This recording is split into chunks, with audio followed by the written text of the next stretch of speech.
La revista El Doctor en Casa presenta su programa El Doctor en Casa TV, con la conducción de Vivi Landó, con el patrocinio de Punto Pharma, tu salud y belleza.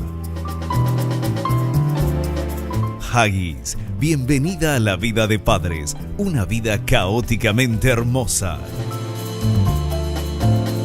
McDonald's, me encanta. Con el auspicio de AAS 125, con un comprimido al día prevenís el infarto.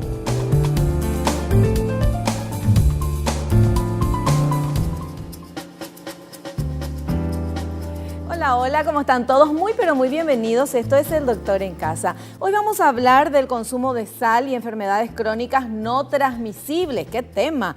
Con la doctora Laura Mendoza de Arbo. Ella es directora general del Instituto Nacional de Alimentación y Nutrición, INAN.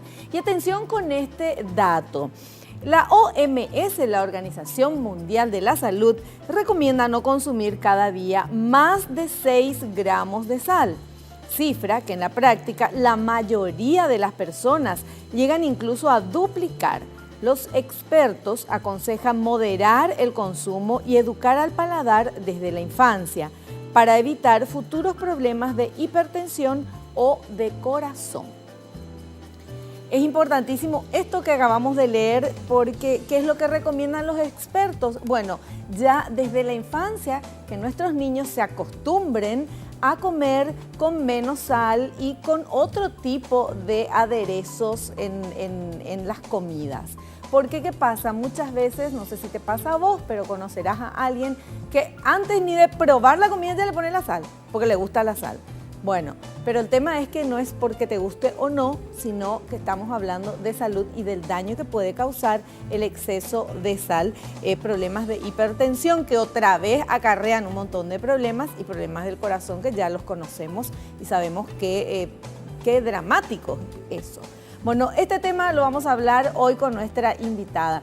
Y nosotros, al inicio del programa, ¿qué hacemos? Agradecemos. Le agradecemos a las empresas que están apoyando a este programa, muchísimas gracias. A los profesionales que vienen y nos brindan su tiempo. A ustedes que están del otro lado acompañándonos durante tantos años del Doctor en Casa, aprendiendo juntos. Y agradecemos, obviamente, y con todo el corazón a Dios por el don de la vida, por el amor, por la salud, por la familia, por los amigos, por el trabajo, por los compañeros de trabajo, por tantas cosas. Y nuestra lista puede seguir porque es bien larga, porque es de bien nacidos ser agradecidos. Yo agradezco la oportunidad que tengo de hacer este programa y de poder aprender tanto con nuestros invitados. Hacemos un pequeño corte. Saludo a nuestra invitada. A la vuelta ya estamos con el tema consumo de sal y enfermedades crónicas no transmisibles.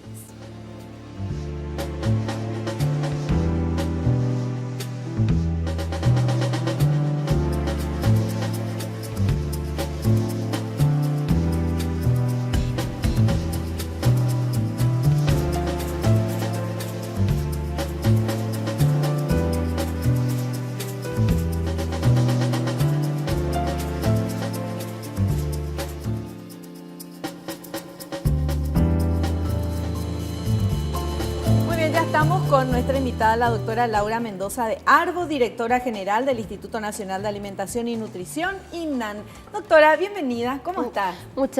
Muy bien, Vivian, muchísimas gracias por invitarnos y bueno, creo que el tema, como habías dicho, es un tema extremadamente interesante porque el consumo de la sal, porque va desde lo que implica el exceso y es como el súper malo de la película con el tema de las enfermedades cardiovasculares y la hipertensión, que sabemos que es una de las primeras causas de muerte en nuestro país, ¿verdad? Casi un 45% de la población es hipertensa. Y eso conlleva a otro montón de morbilidades, decimos nosotros, a otro tipo de enfermedades, accidentes cerebrovasculares, infartos, que le generan un alto costo a salud pública. Claro. Entonces, para nosotros es fundamental la prevención. Siempre decimos que salud pública es un agujero negro, porque no existen recursos que puedan abastecer, tratar patologías ya establecidas. O sea, tratar un hipertenso tiene un costo alto, tratar un diabético, un potencial paciente con insuficiencia renal, no va a haber máquinas de diálisis en este país que puedan funcionar y solventar esto. Entonces es muy difícil, entonces tenemos que trabajar para que nuestra población no llegue a eso. Entonces ahí sí sería una inversión excelente en trabajar en prevención y no en tratar las comorbilidades ya instaladas. Claro, o sea, apuntar a la prevención para no tener justamente este tipo de problemas. Sí. ¿Verdad? Porque estamos escuchando siempre, vemos en las noticias, en el diario, que no hay suficientes máquinas de diálisis, que el tema de hipertensión es terrible, hay gente que muere de infartos, de ACV y todo eso. Y bueno, y todo comenzó en la infancia y en el tipo de educación y de vida, el estilo de vida que nada saludable que llevamos la mayoría de las personas, ¿verdad? Con el estrés, con el trabajo, con esto, con lo otro, siempre hay una excusa y decimos, no tengo tiempo para cuidarme. Sí, realmente el ciclo de vida empieza en el embarazo, en la concepción. Si nosotros no trabajamos con esa mujer, incluso antes de que se embarace, sí. Porque ahí estamos hablando del déficit de ácido fólico que tiene mucho que ver con los defectos del tubo neural. Estamos hablando del aporte de yodo, porque eso es fundamental para que el feto se desarrolle bien. Estamos hablando de extremos, porque en las embarazadas tenemos tanto sobrepeso y obesidad como desnutrición, estoy hablando a nivel país. Tenemos ambos extremos, casi un 40% de nuestras mujeres embarazadas tienen sobrepeso, pero en algunos departamentos entre un 25 y un 28% tienen bajo peso. Entonces, como país en transición epidemiológica, tenemos que tratar ambos extremos y empezar a cuidar al niño desde esa concepción. Después viene la primera etapa. Si no invertimos en estos primeros 1000 días de vida, los 1000 días de vida se inician en el embarazo, o sea, ya cuenta eso, perdemos, si nace un niño de bajo peso o un niño desnutrido, estamos perdiendo un montón de neuronas y el cociente intelectual posterior de ese niño, ¿verdad? Entonces, ahí también entra otra función del Estado, ¿verdad? En prevenir que ese niño no nazca desnutrido o no nazca con el otro extremo, ¿verdad? Por ejemplo, si la embarazada está obesa, es mucho más frecuente la cantidad de cesáreas, ¿verdad? Y eso también tiene un costo y complicaciones. Normalmente niños que nacen con distrés o niños con diabetes gestacional, ¿verdad? Que les desarrolla la madre. Y el niño nace con un peso mucho más incrementado para su edad gestacional. Entonces, ahí ya empiezan a haber problemas que se podían haber tratado previniendo la aparición de estas enfermedades. Y después empieza la edad escolar, la adolescencia, y en este momento tenemos un 25% de sobrepeso obesidad en escolares. O sea, uno de cada 4 niños está con sobrepeso obesidad. Entonces tenemos que tratar eso, y así también existe el otro extremo, Vivi, de 14% de niños con desnutrición crónica, que son niños que ya con talla baja, que el daño neuronal, si ya se hizo, ya está, no vamos a cambiar ese cociente intelectual. Niños con anemia, que al tener 1 gramo menos de hemoglobina, estamos hablando de más o menos unos 4 puntos en el cociente intelectual que ese niño va perdiendo. Wow.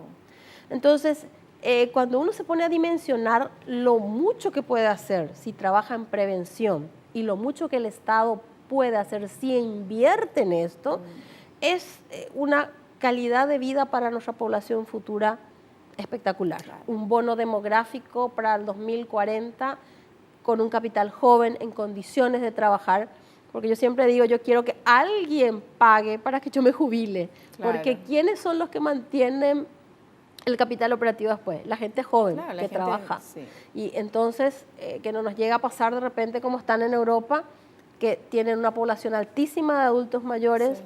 Un sistema de salud que prácticamente está en quiebra, y donde no existe un capital humano joven, un bono demográfico ya perdido, sí. En el cual ellos no van a poder tener quien solvente su jubilación, claro. Posterior. Y Paraguay está en un escenario brillante. es el mejor escenario en el cual si invertimos en el capital humano, tenemos un futuro espectacular. Por supuesto. ¿Qué quiere decir país en transición epidemiológica? La transición epidemiológica va de ambos extremos. Un país va evolucionando. Primero Chile, estoy como ejemplo. Chile es un país que empezó a trabajar el tema de la desnutrición hace 50 años. Chile erradicó la desnutrición. Es el primer país en Latinoamérica que erradicó la desnutrición, pero ahora enfrenta el otro extremo. Tiene casi un 62% de sobrepeso, obesidad. Y en niños está casi en un 32%. Entonces, ellos ya están desarrollados, ellos ya están en un país, no en vías de desarrollo, ellos están desarrollados, pero los problemas que van enfrentando son diferentes. Claro. Nosotros como no seguimos todavía en 2 etapas, ¿verdad? Estamos mejorando, ¿verdad? En vías de desarrollo, por ende tenemos los 2 extremos, patologías que van del subdesarrollo, que es la desnutrición, que comparado con otros países como Haití o África, obvio, estamos muchísimo mejor. Vale. Y el sobrepeso, la obesidad y las enfermedades crónicas no transmisibles, que son patologías de los países desarrollados. O sea, tenemos las 2 cosas. Sí. Y qué difícil, porque con lo que nos está diciendo la doctora Laura Mendoza, nos damos cuenta que el tema es el equilibrio, porque de un extremo se pasa al otro, y lo mismo vamos a hablar del tema de los alimentos, el tema del consumo de la sal, porque me decía ella que no es cuestión de erradicar el consumo de la sal, porque es importante el sodio, ¿verdad? Sí, no solamente el sodio. En nuestro país el único alimento que está fortificado con yodo es la sal. Sí. Ustedes saben vos sabés que el déficit de yodo es tremendamente relevante en lo que es el tema del cretinismo. El programa para prevención de deficiencia de yodo tiene 20 años. Ahí se empezó a fortificar la sal, empezó a controlarse en la forma en que se fortificaba, se empezó a ver si al interior del país llegaba esa fortificación y se fue midiendo, porque la forma de mostrar si funciona o no funciona es midiendo los niveles de yodo en orina, se llama yoduria. Nosotros hicimos hace 4 años, medimos yodo en orina y vimos que la cantidad era mucho más de la que nosotros necesitábamos, una mediana muy alta. Se medía mucho. ¿Por qué eso? Porque el consumo de sal es muy elevado. Claro.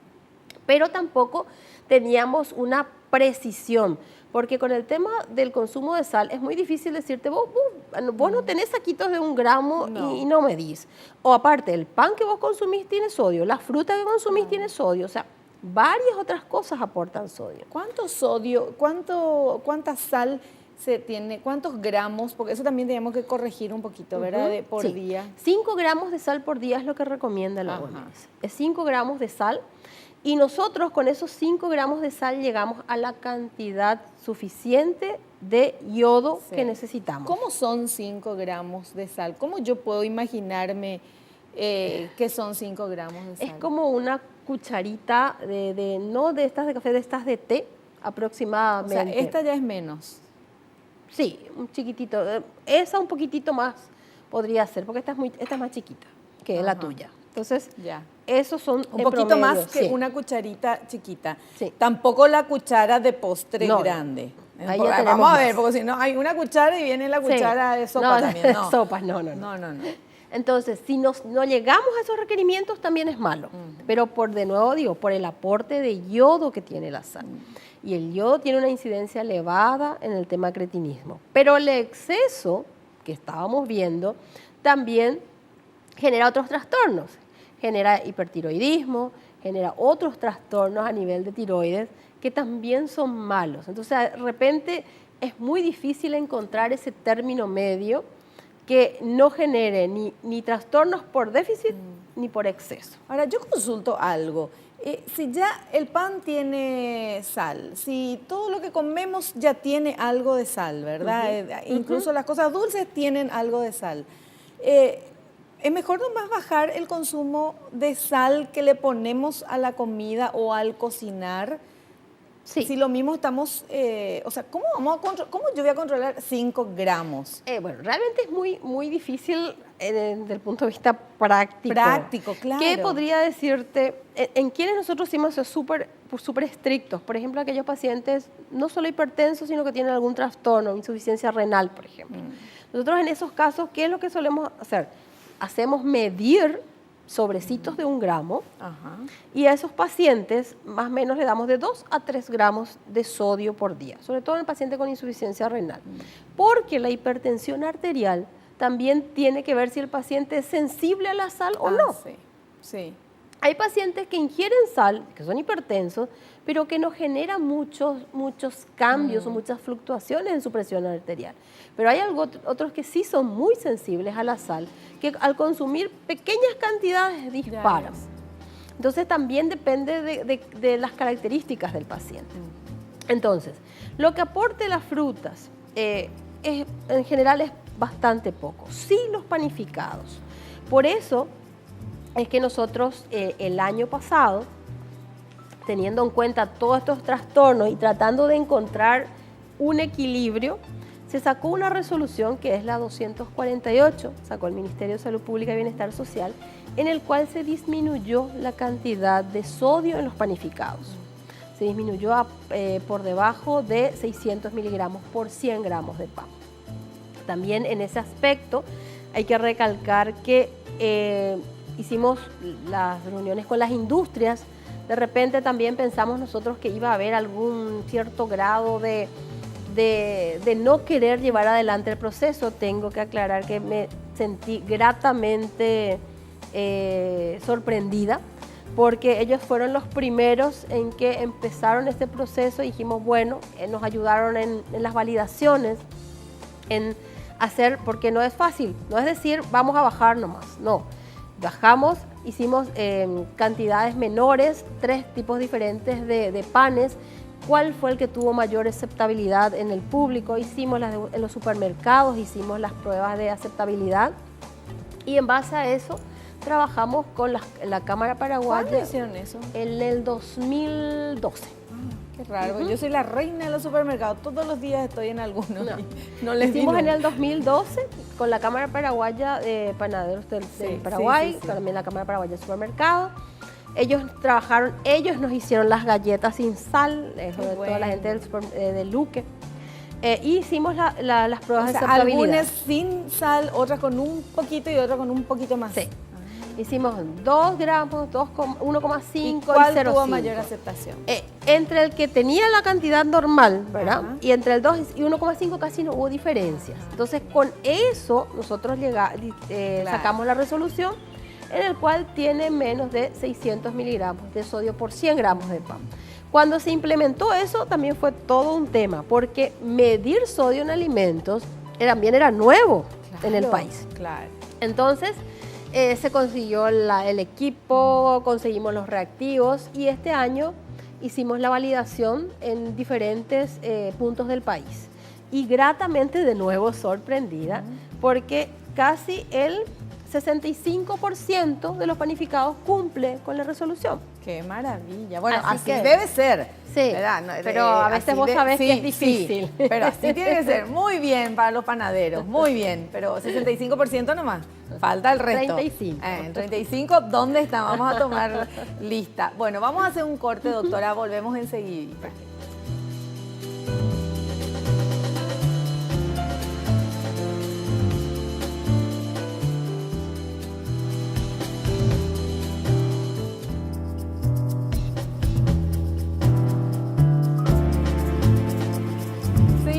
Hablando con la doctora Laura Mendoza de Arbo. Ella es directora general del Instituto Nacional de Alimentación y Nutrición, INAN, hablándonos del consumo de sal y enfermedades crónicas no transmisibles.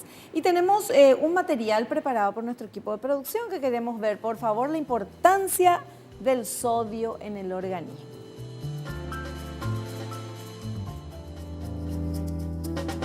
Importancia del sodio en el organismo.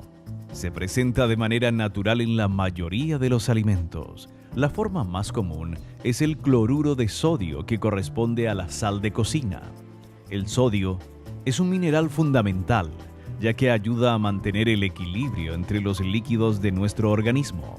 Es fundamental en el mantenimiento del equilibrio ácido básico. Participa en el impulso nervioso, en la contracción muscular y la hidratación de todas nuestras células. ¿Está correcto eso? Sí, realmente el sodio es un mineral extremadamente relevante y tanto el exceso como el déficit dentro del organismo genera serios trastornos. Normalmente el exceso, por ejemplo, aparte de incrementar la presión arterial, que para mí es una de las cosas más serias, ¿verdad? Sí. También tiene otros trastornos en el tema de retención hídrica, produce edemas muy importantes, pero su déficit también, por ejemplo, se correlaciona con trastornos del sensorio. Sobre todo en los adultos mayores es muy frecuente que cuando empiezan a bajar los niveles del sodio el paciente se empieza a dormir. Es una de las cosas bastante frecuentes. Yo sobre todo hago mucho la parte de adultos mayores, nutrición, sí. Es mi formación. Ajá.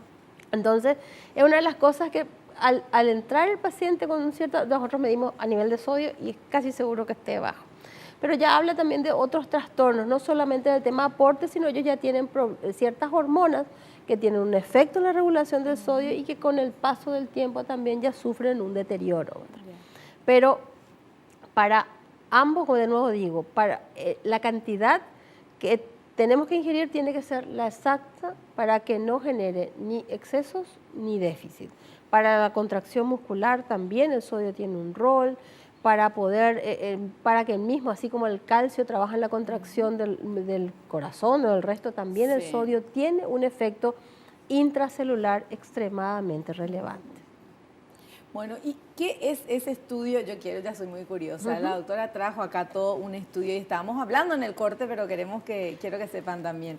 ¿Qué es eso? A ver, doctora, okay. ¿nos podés explicar? Nosotros, como te había explicado anteriormente, Vivian, normalmente la ingesta de sodio se medía por la cantidad que se vendía o se importaba, o algunas pequeñas encuestas en el cual te preguntaban a vos, ¿le pones sodio al cocinar?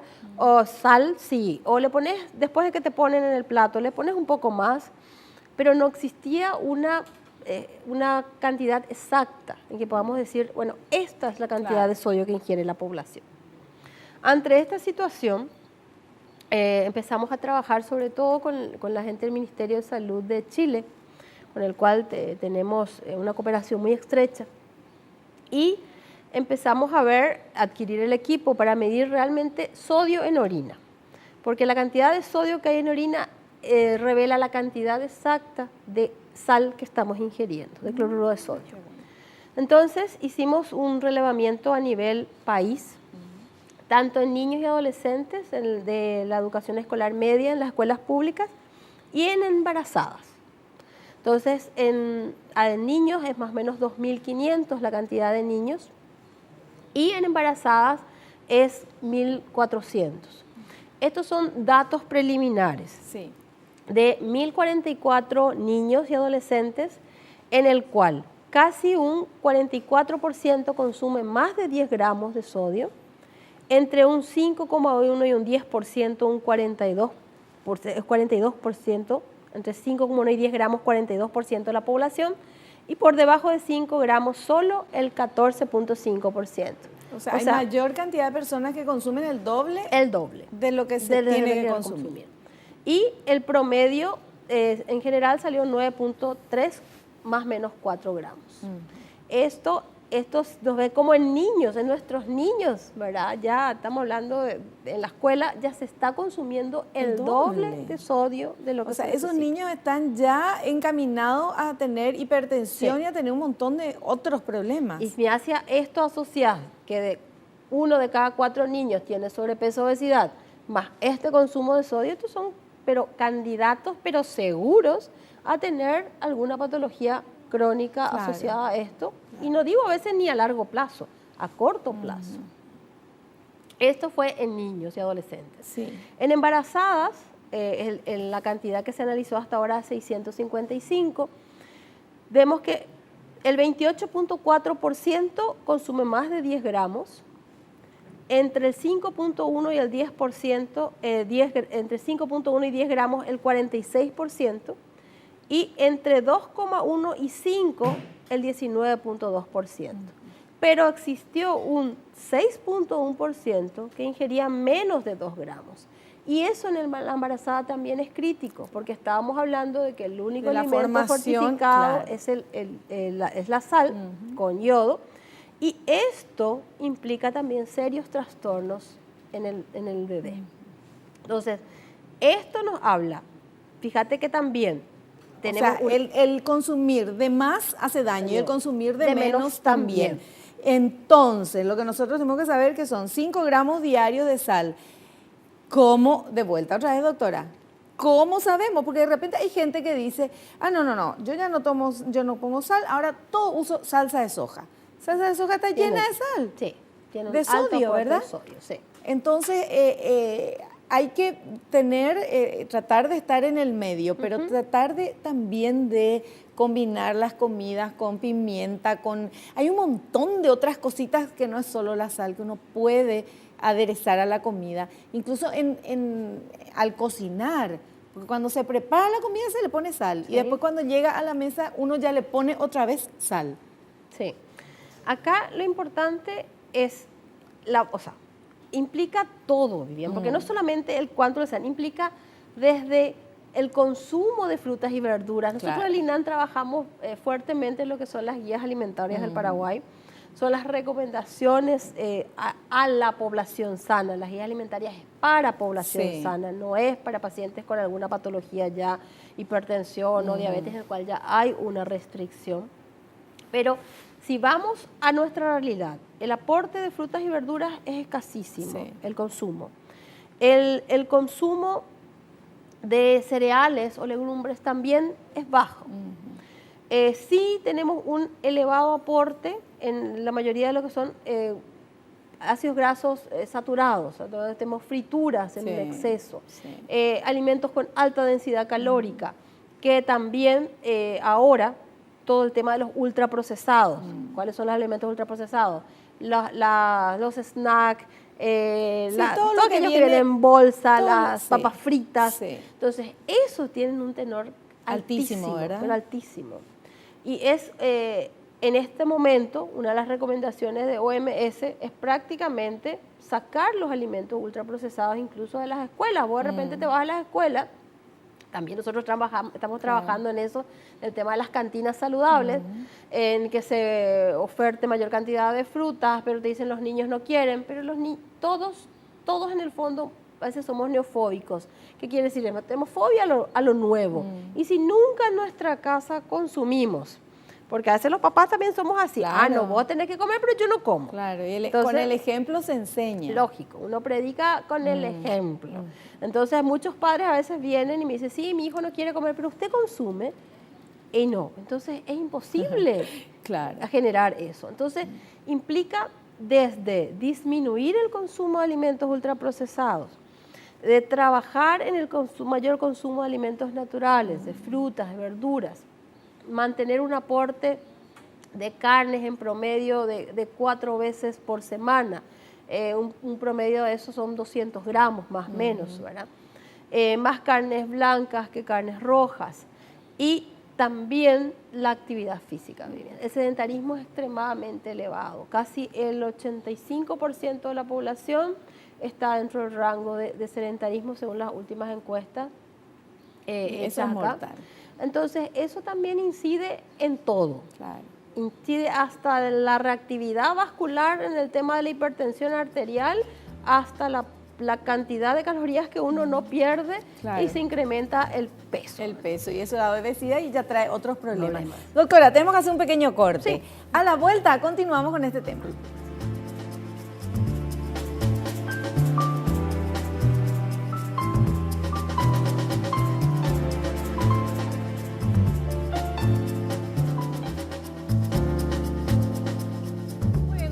Charlando con la doctora Laura Mendoza de Arbo, directora general del Instituto Nacional de Alimentación y Nutrición, INAN, Y queremos compartir con la doctora y con ustedes los siguientes materiales, señor director. Tenemos aportes, ¿pasamos ya algún material? Me perdí ya. Pasamos uno, ¿verdad? Claro. Entonces ahora, aporte de los niveles aceptables de sal.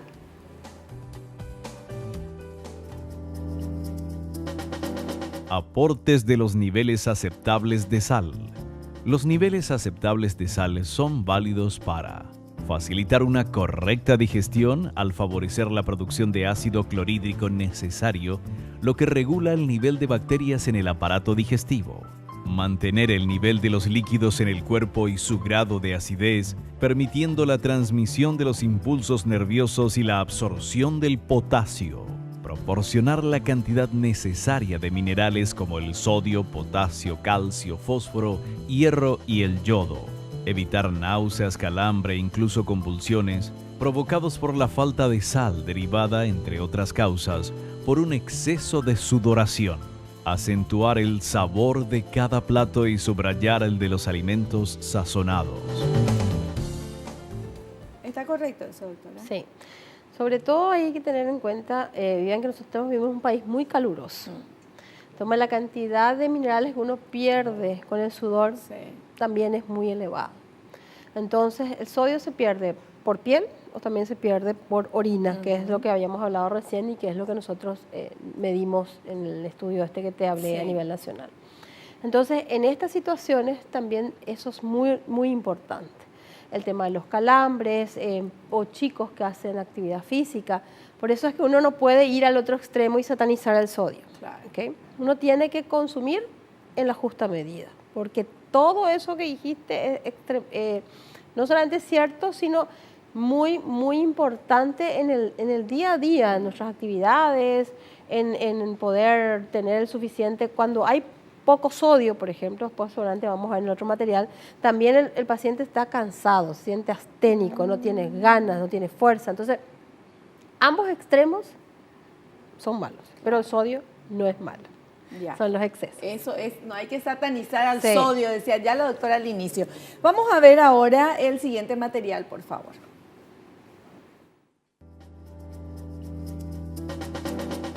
Padecimientos relacionados al exceso de sodio.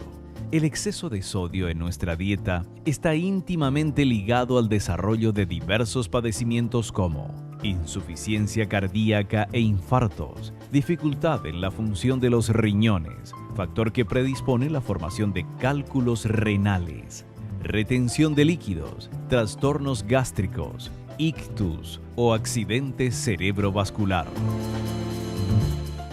Está correcto, ¿verdad? Sí, sobre todo en este caso es como habíamos hablado anteriormente, que el exceso, sobre todo si el paciente es sal sensible, incrementa la presión arterial, o sea, produce crisis de hipertensión arterial y eso secundariamente va a producir los infartos y va a producir los accidentes cerebrovasculares. Entonces, eso sería como lo más crítico en el exceso. En relación a la formación de cálculos renales, sí, se puede formar porque genera cambios en la orina y podrían incrementarse la formación de cálculos, ¿verdad? Pero es más relevante su aporte, sobre todo en el caso de pacientes con insuficiencia renal, por ejemplo. Ahí es donde sí el aporte de sodio es bastante crítico y hay que cuidar la cantidad que uno le brinda al paciente. Claro. Bueno, y tenemos otro material que habla del otro extremo, el bajo aporte de sodio. Bajo aporte de sodio. La carencia de sal por bajos aportes de sodio no suelen ser frecuentes, a menos que haya prescrito una dieta rigurosamente baja en sodio. En condiciones extremas de sudoración profusa y persistente, traumatismos, diarreas crónicas, afecciones renales con imposibilidad de retener sodio en el riñón, puede producirse un fuerte descenso de los niveles de sodio. Su carencia puede ocasionar una serie de trastornos como incapacidad para digerir los carbohidratos, neuralgia, alteraciones de los impulsos nerviosos, en las contracciones musculares y el ritmo cardíaco, falta de energía, confusión mental, deshidratación, mareos, hipotensión. está bien. Sí, sobre todo acá lo más relevante, Vivian, es el tema, como habíamos hablado, la carencia de sodio genera sobre todo astenia, como te dije, este cansancio, ese que a uno le cuesta movilizarse, le cuesta levantar el brazo. Y en los adultos mayores, fundamentalmente, la hiponatremia genera trastorno del sensorio. Aquel que le cuesta, se duerme, no sabes por qué, entonces normalmente es por hiponatremia. Entonces son las cosas así como más relevantes, también el tema de la actividad física. Para la contracción muscular necesitamos sodio. El sodio está en todo nuestro organismo. Es necesario. Su presencia es extremadamente relevante. No podemos decir no consumir. Y a veces nos vamos a los extremos, ¿verdad? Sí. A veces, sobre todo los pacientes con insuficiencia cardíaca, es donde de repente nos cuidamos mucho.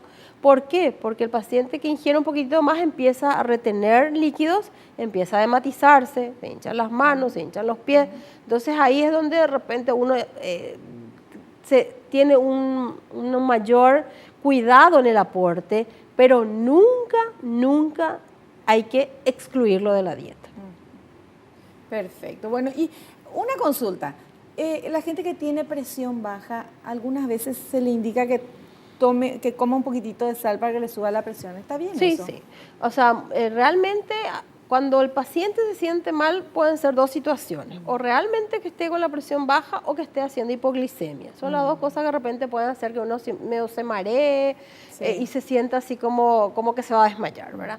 Entonces, cuando es por falta de aporte de sodio, o sea, hay una hipotensión por eso, el sodio sí, el sodio va a elevar la presión arterial y va a ayudar en eso. Ahora, si es por falta de aporte de azúcares, el aporte de sodio no va a generar ningún beneficio. ¿Y cómo sabe la persona qué es lo que tiene, o azúcar o sal? La que tiene presión baja, de repente le baja la presión. Normalmente cuando uno tiene hipotensión es la sal, ¿verdad? Pero hay situaciones en las cuales, por ejemplo, vos no te sentís mal, pero no sabés.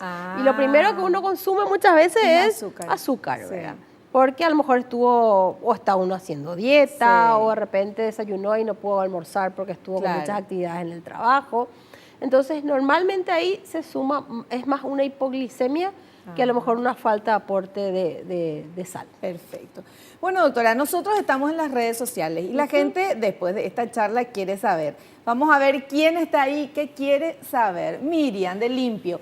¿Cuánto sodio del necesario diariamente contiene la sal?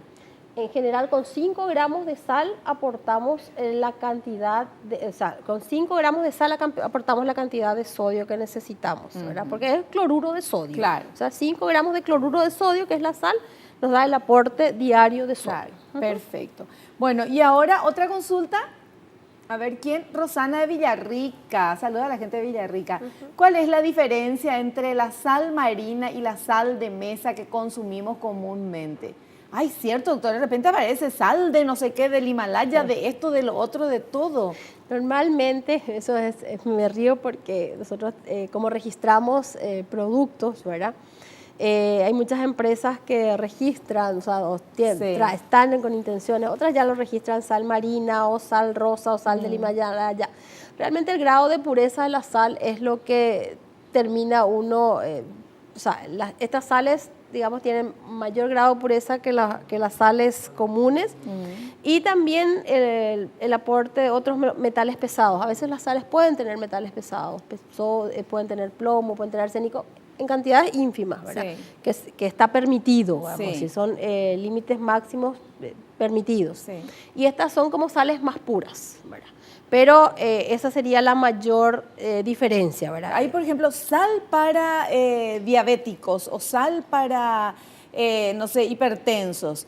¿Y qué es eso? Las sales para hipertensos son sales bajas en sodio, son sales de cloruro de potasio, que tienen mayor cantidad, igual tienen una pequeña cantidad de sodio, pero el mayor componente es cloruro de potasio. Yo conozco una persona que es hipertensa, ¿verdad? Y tiene esa sal, pero le pone el doble de lo que le pondría la otra sal porque no le siente el gusto. Es también la misma cosa. También es la misma cosa. Claro.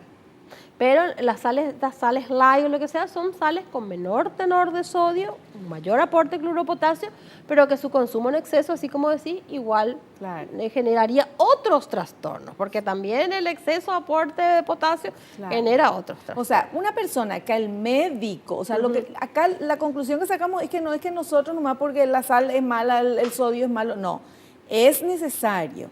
O sea, cuando el médico nos dice baja tu consumo de sal, entonces bajamos el consumo de sal. No para, si estamos bien, no tenemos ningún problema y porque queremos estar mejor, bajamos el consumo de sal, podemos estar metiendo la pata.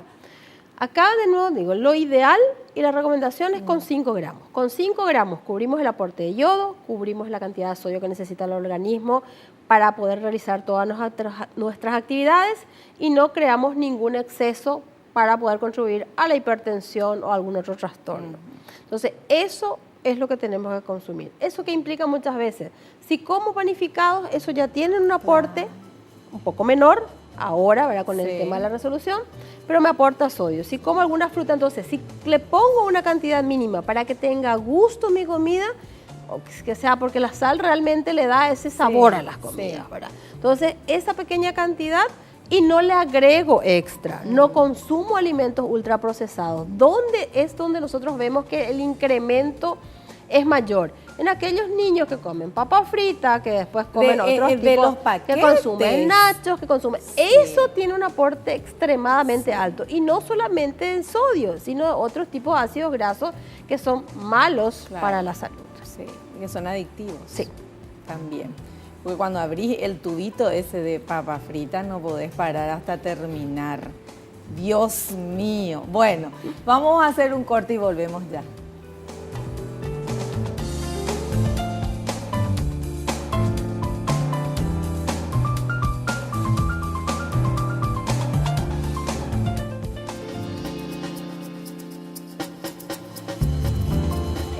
Parte final de nuestra entrevista con la doctora Laura Mendoza de Arbo, directora general del Instituto Nacional de Alimentación y Nutrición, INAN.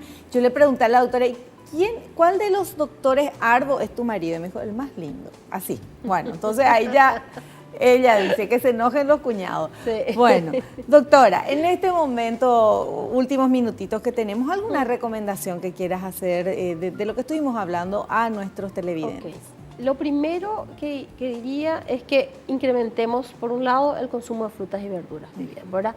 Por la cantidad de fibras que nos aporta, por la cantidad también de líquidos que nos aporta. Y también eso tiene un aporte mínimo, pero también aporta cierta cantidad de sodio. Segundo, que eliminemos el agregarle sal a nuestras comidas. Que utilicemos para cocinar, pero no le pongamos un exceso. Y tercero, y creo que es lo más relevante, disminuyamos el consumo de alimentos ultraprocesados. Eso es realmente lo que incrementa el aporte de sodio en nuestra dieta y sobre todo es lo que de repente le damos a nuestros niños, porque en nuestro país, y creo que, no sé si han de ser en otros, pero en el nuestro es muy particular, todos celebramos con comida. Sí. Entonces es como que estamos felices y comemos, estamos tristes, comemos, pero siempre hay comida en el medio. Sí. Entonces también educarle a nuestros niños, ¿verdad? De que de repente le premiamos y le damos un ultraprocesado, o le premiamos y le damos algo que sabemos que tiene una densidad calórica monstruosa. Entonces trabajar un poquito en eso y que los padres tomemos conciencia de cuál es nuestro rol, ¿verdad?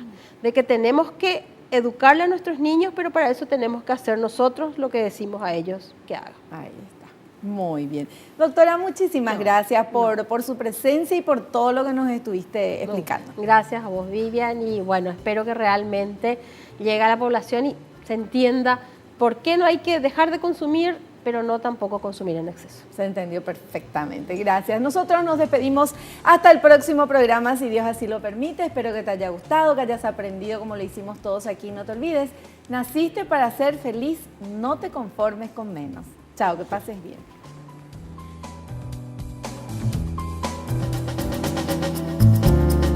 La revista El Doctor en Casa presentó su programa El Doctor en Casa TV, con el patrocinio de Punto Pharma, tu salud y belleza. Haggis, bienvenida a la vida de padres, una vida caóticamente hermosa. McDonald's, me encanta. Con el auspicio de AAS 125, con un comprimido al día prevenís el infarto.